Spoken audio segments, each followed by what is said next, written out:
नमस्कार. आज आपण करणार आहोत गोड फळं. त्यासाठी मी इथं पाणी ठेवलं आहे गरम करण्यासाठी आणि इथं कणकेचा गोळा मळून घेतलेला आहे.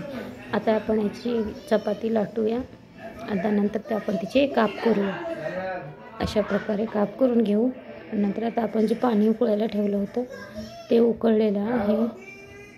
तर आपण त्यामध्ये हे काप टाकूया.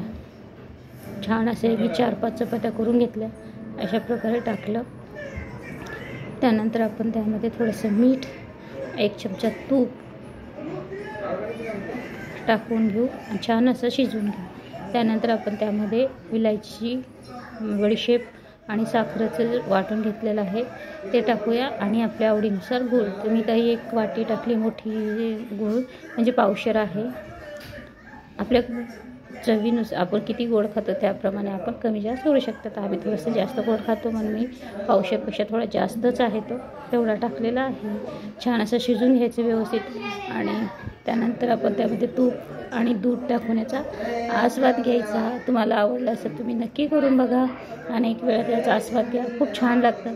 आमच्या गावाकडे रात्रीच्या जेवणामध्ये हे करतात शेताहून आल्यानंतर.